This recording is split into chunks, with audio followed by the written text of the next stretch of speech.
Ashwin Tyson, in with your very NMG News package for today, Wednesday, 6th February 2019. In our lead stories, nationally, Advisory Committee continues to see vessel monitoring systems and licensing certificates. Regionally, Russia approves loan to Cuba's military. Internationally, world headed for warmest period on record. And in sports, West Indies bowlers make strides in ICC rankings.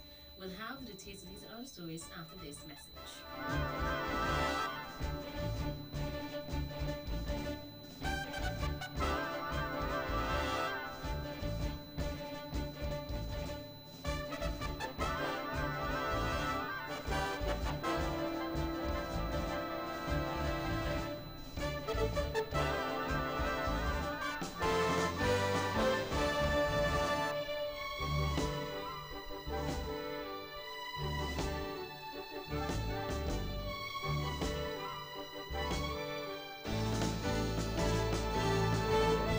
Another look.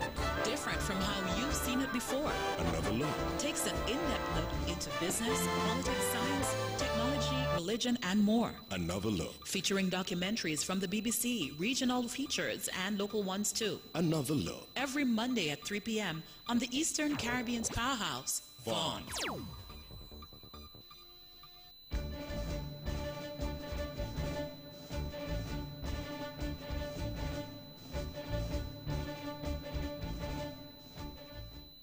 Welcome back on all the national news in detail. Members of the Minimum Wage Advisory Committee are working diligently to review all the necessary facts and related materials as they consider the current rate of pay, which stands at $9 per hour or $360 per week for 40 hours of work. The committee was formed on November 13, 2018 by Senior Minister and Minister of Labour, the Honourable Vance Amering, and is made up of members from tripartite agencies representing government, private sector, and employees. Labour Commissioner Chanel James chairs the committee, which meets monthly and is presently discussing position papers put forward by various members of the committee. The review is expected to be completed by June 2019, after which the findings of the committee will be forwarded to the Cabinet and will help to create a criterion for the next minimum wage review. The members of the Minimum Wage Advisory Committee are appointed in accordance with the Labour Minimum Wage Act, Chapter 18.19. Officials from government are drawn from the Departments of Labour, Youth Empowerment, Sustainable Development, Statistics, Finance, Trade, Consumer Affairs, Gender Affairs, Social Development, Human Resource Management, and Legal Affairs. The employers' representatives include members from the St. Kitts and Nevis Chamber of Industry and Commerce, St. Kitts Chapter of Private Security Association, St. Kitts Building Contractors Association, Manufacturing Council, and the St. Kitts and Nevis Hotel and Tourism Association. Workers' representatives come from the St. Kitts and Nevis Trades and Labour Union, St. Kitts Teachers Union, United Workers Union, and the Nevis Teachers Union. Civil society is represented by the St. Kitts Christian Council, Nevis Christian Council, St. Kitts Evangelical Association, Nevis Evangelical Association, the local Islamic Association, and the Organization of Rastafari Unity. Key stakeholders in the process include the St. Christopher and Nevis Social Security Board and the Eastern Caribbean Central Bank.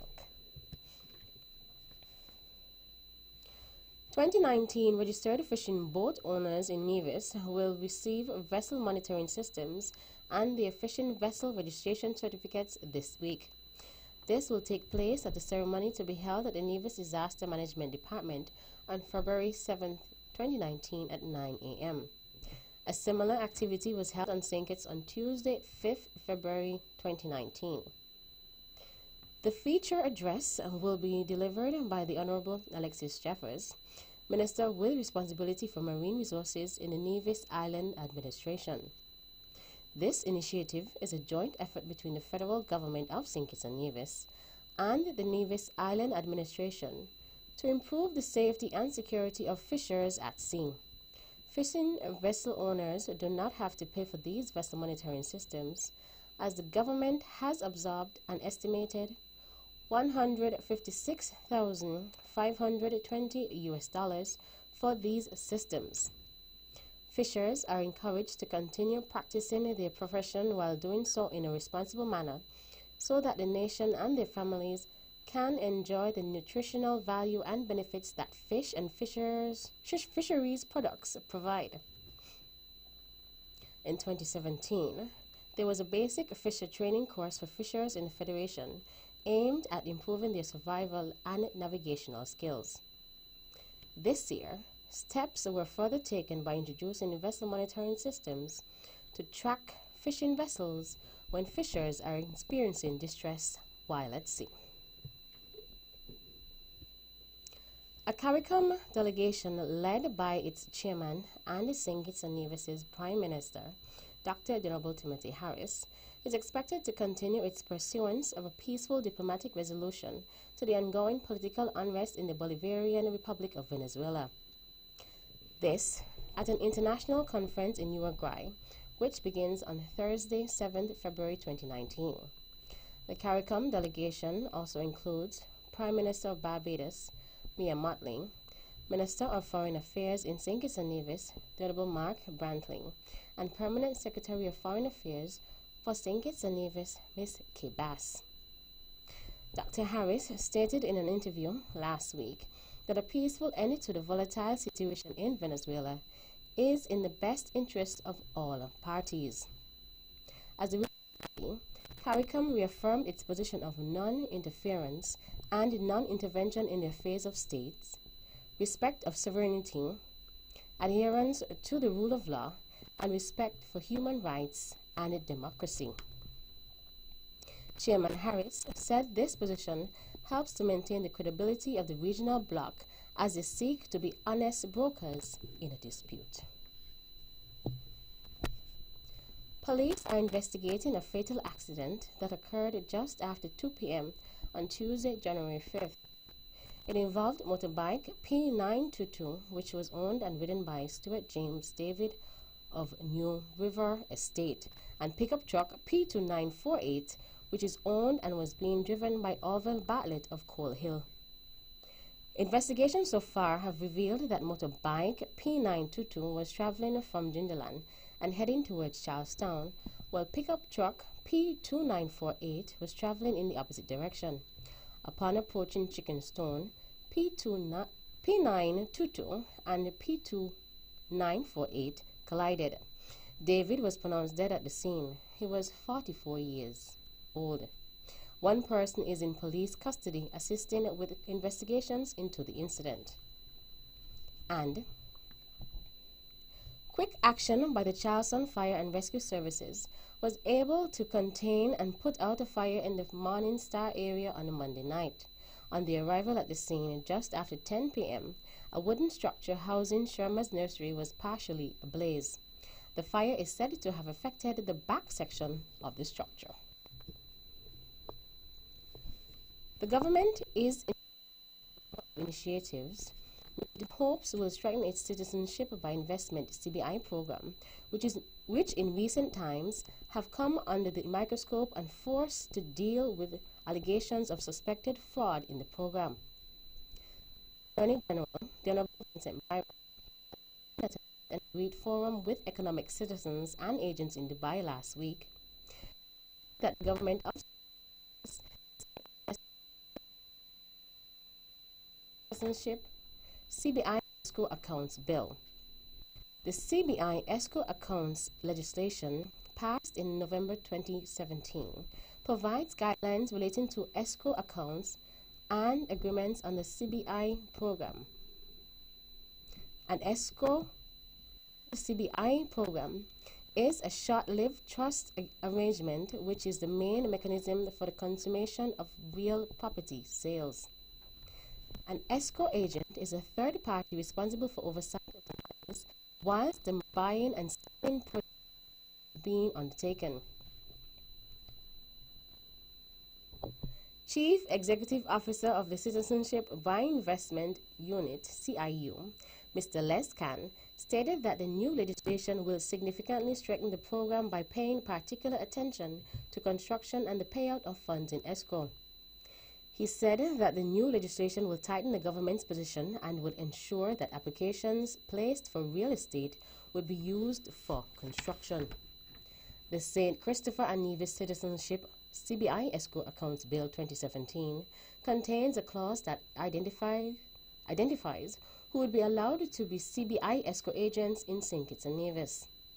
These include a bank or any other entity whose business includes the provision of trust or custodial services, a registered trust company or any other entity whose business is the provision of trust or custodial services, an attorney at law, or a chartered accountant, all under certain conditions. It also requires all CBI escrow agents to be licensed and to conduct their escrow business in accordance with a number of guidelines.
Finally, in related news, the government of St. Kitts and Nevis will soon introduce biometrics in the form of fingerprinting as an additional layer to what it already described as one of the most exhaustive due diligence processes conducted under a country's Citizenship by Investment CBI program.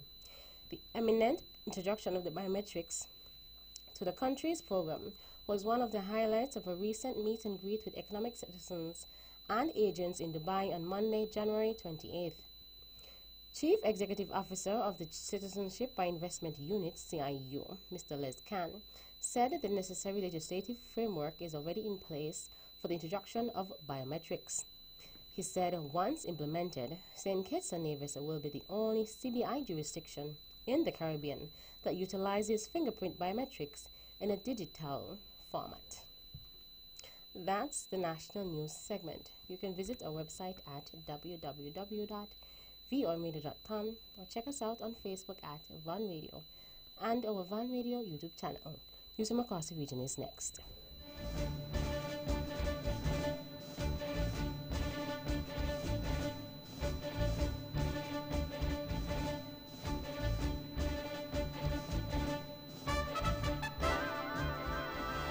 Home. It means something different to everyone. It's a place you love, a place as unique as you are, a place where you can be yourselves, a place for life's big surprises, and not to mention the small ones. Moments to cherish and moments that last a lifetime. It's a place for nurture and a place where you can grow together. It's home. So whether you're building, purchasing, or renovating, the Bank of Nevis is here to open the door, giving you the confidence to dream and the help you need to get there with a mortgage loan from the Bank of Nevis. The Bank of Nevis Limited, improving the quality of life.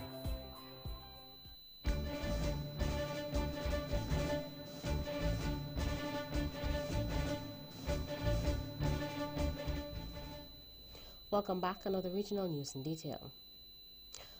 Russia has approved a €38 million loan for Cuba's defense sector, a senior Russian defense official was quoted as saying on Wednesday. The deal was first announced in November after Russian President Vladimir Putin met Cuban President Miguel Diaz-Canel in Moscow. Cuba is a close ally of Venezuela, where Moscow-backed President Nicolas Maduro is facing pressure from the opposition and Western governments to step down. Private Russian military contractors who carry out secret missions for the state flew into Venezuela last month, Reuters reported, citing 2 people close to the contractors. One of the sources said they flew there via Cuba. At least 3 people, including a police officer, were killed and several others injured in separate incidents during pre-carnival activities, the National Police of Haiti, PNH, reported on Tuesday. PNH Deputy Spokesman Inspector Gary Deroseng said that during the pre-carnival activities in Port-au-Prince on Sunday, 2 people were shot dead, including the policeman. He said another person was found dead in Pétionville. The PNH said that 30 people, including 20 from the capital, were also injured, including 11 who were seriously wounded. Deroseng said police officer Pierre Mackendy, 39, who was assigned to the police station in Port-au-Prince, died after he was shot during a gun battle with an unidentified person. He said despite being rushed to hospital, the police died and that the unidentified gunman was later fatally shot by another policeman. The PNH deputy spokesman said that several people had been detained for questioning as a result of the shootings, which he described as a very unfortunate incident. Deroseng said that an estimated 400 police officers had been deployed to ensure the safety of people during the pre-carnival activities on Sunday. And finally, out of Jamaica. The People's National Party, PNP, is offering a $500,000 reward to Crime Stop to anyone with information that leads to the arrest of those responsible for the murder of East Portland Member of Parliament Dr. Linvale George Bloomfield. The announcement was made this morning at a press conference at the party's Old Hope Road headquarters in St. Andrew.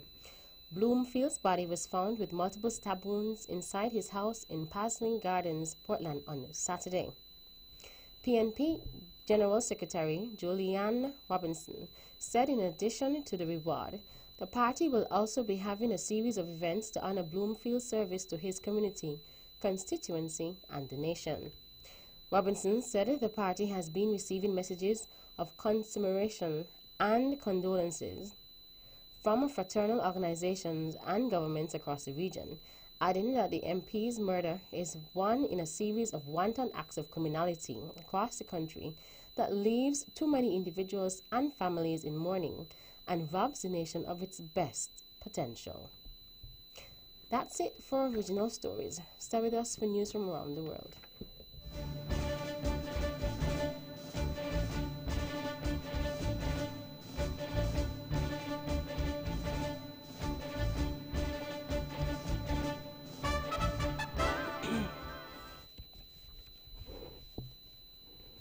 Welcome back, and now the international news in detail. The world is in the middle of what is likely to be the warmest 10 years since records began in 1850, says the Met Office.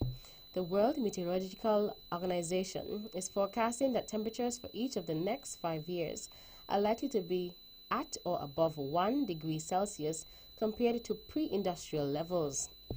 There's also a small chance that one of the next 5 years will see global temperatures temporarily go above 1.5 degrees Celsius.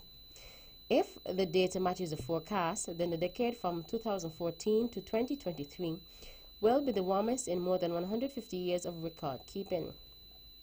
The Met Office says that 2015 was the first year in which the global annual average surface temperature reached 1 degree Celsius above the pre-industrial level, which is generally taken to mean the temperatures between 1850 and 1900. Each year since then, the global average has hovered close to or above the 1 degree Celsius mark. Now, the Met Office says that trend is likely to continue or increase over the next 5 years. Last October, UN scientists published a special report on the long-term impacts of a temperature rise of 1.5 degrees Celsius. They concluded that it would take a massive carbon-cutting effort to keep the world from tipping over the limit by 2030. The Met Office analyst now says there's a 10% chance of this happening within the next 5 years. A United Nations Security Council report indicates that North Korea is moving its nuclear and ballistic weapons to hide them from potential U.S. military strikes. The North Korean nuclear and missile program remains intact and shows no change in North Korea's behavior, says the biannual report, even as U.S. President Donald Trump confirmed his second summit with North Korean leader Kim Jong-un will take place later this month in Vietnam. Last week, Trump praised North Korea for tremendous progress in negotiations, but the source told CNN this report indicates Pyongyang is trying to keep its nuclear and ballistic program ready to launch. The UN diplomat said the report found evidence of a consistent trend on the part of the DPRK to disperse its assembly, storage, and testing locations. The panel of experts that compiled the report was established following multiple UN Security Council's resolutions aimed at pressing Pyongyang to cease nuclear tests and missile launches. The report was submitted to a 15-member UN Security Council Sanctions Committee on Friday. European Council President Donald Tusk has spoken on a special place in hell for those who promoted Brexit without even a sketch of a plan of how to carry it out safely. He was speaking after talks with Irish Premier Leo Varadkar in Brussels. Brexit-backing MPs reacted with anger to the comments, accusing Mr. Tusk of arrogance. Downing Street said it was a question for Mr. Tusk whether he considers the use of that kind of language helpful. More in this report. Donald Tusk is known in Brussels for his often emotional manner, his love of grabbing public attention, and his occasional habit of seriously misjudging his words. Musing about the political architects of Brexit going to hell certainly calls his judgment into question, and some in Europe are worrying about the repercussions of his statement. It is true Europe's leaders are frustrated with the Brexit process. As Angela Merkel and Emmanuel Macron see it, the UK voted for Brexit and has since looked to Brussels to ensure its departure will be workable and painless. But ultimately, EU leaders are committed to pursuing a successful Brexit deal. And finally, U.S. President Donald Trump has named senior Treasury Department official David Malpass to lead the World Bank. If approved, Mr. Malpass is expected to focus on overhauling the bank, narrowing its lending focus to the world's poorest countries. His nomination has stirred debate as critics worry that Mr. Malpass will seek to reduce the institution's role. The bank has said its executive board will vote on candidates for the post of president by April. An American has led the World Bank since its start in the 1940s, when it was created to help rebuild Europe in the aftermath of World War II. The U.S., the bank's largest shareholder, has traditionally held sway over the selection process. However, there has been increased pressure to diversify the bank's leadership, reflecting the economic rise of other countries in recent decades. Mr. Malpass, a Trump loyalist, was a senior economic advisor to the U.S. president during his 2016 election campaign. He has served as the Treasury Department's Undersecretary for International Affairs since August 2017. The 62-year-old has criticized the World Bank, along with other institutions such as the International Monetary Fund, for being intrusive and entrenched. He has also pushed the bank to reduce its lending to China, which he says is too wealthy to deserve such aid, and deploys harsh practices when lending to other countries. That brings us to the end of our news segments. The latest in sports is next.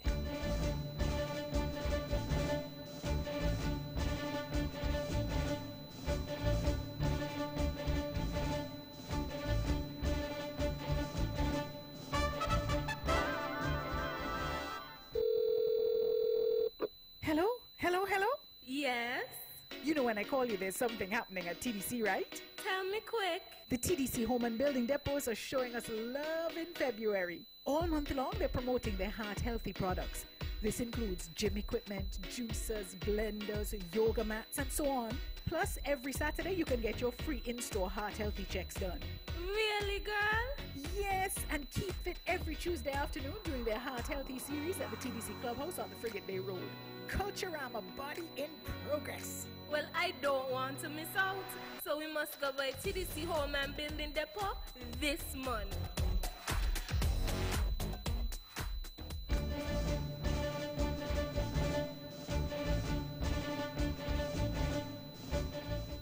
Welcome back. Another sports in detail. In cricket, West Indies captain Jason Holder and fellow fast bowler Kemar Roach have made significant strides in the latest ICC Test rankings released on Tuesday. Holder, who last week became the top-ranked all-rounder in the world, jumped 4 spots in the bowlers' rankings this time around and now lies on a career-best 6th place. The 27-year-old has now reached 778 rating points, which marks the highest by a West Indies bowler since legendary speedster Courtney Walsh retired 18 years ago. Kemar Roach leaped 8 spots in the ranking to 12th, just behind new ball partner Shannon Gabriel, who rose on spot to 11th. The trio's presence in the top 12 marks the first time in 23 years that 3 Caribbean bowlers have been ranked so highly on the ICC charts. In basketball, Eagles and CG Massive registered wins in the Brownhill basketball tournament last weekend. Eagles beat Ron's Crisis 66 points to 62. George Gattin with 26 points was the top scorer for Eagles, with Kareem Parry and Gassano Barry 13 points each. For Bronx Crisis, Kelvin Bramble 26 and Everson Webb 13 points were the top scorers. Then in the other game played, CG Massives outplayed the Dynasty Ballers to win 74 points to 67. That's it for sports. The local weather forecast is next.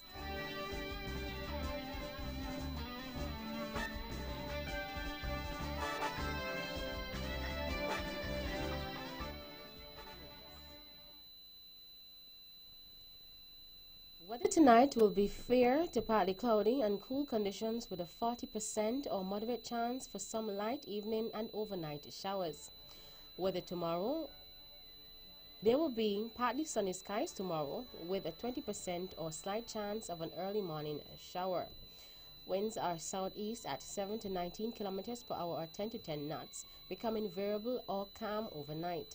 Seas are 1 to 1.5 meters or 3 to 5 feet. Sunrise tomorrow will be at 6:41 a.m. And that's how we wrap up the major news package for today, Wednesday, 6 February 2019. Before we go, let's take a look at the headlines once again. Nationally, Advisory Committee continues review of minimum wage here in St. Kitts and Nevis, and fishers to receive vessel monitoring systems and licensing certificates. Regionally, Russia approves loan to Cuba's military. Internationally, world headed for warmest period on record. And in sports, West Indies bowlers make strides in ICC rankings. On behalf of the rest of the news team, I am Tashan Tyson, wishing you a pleasant evening.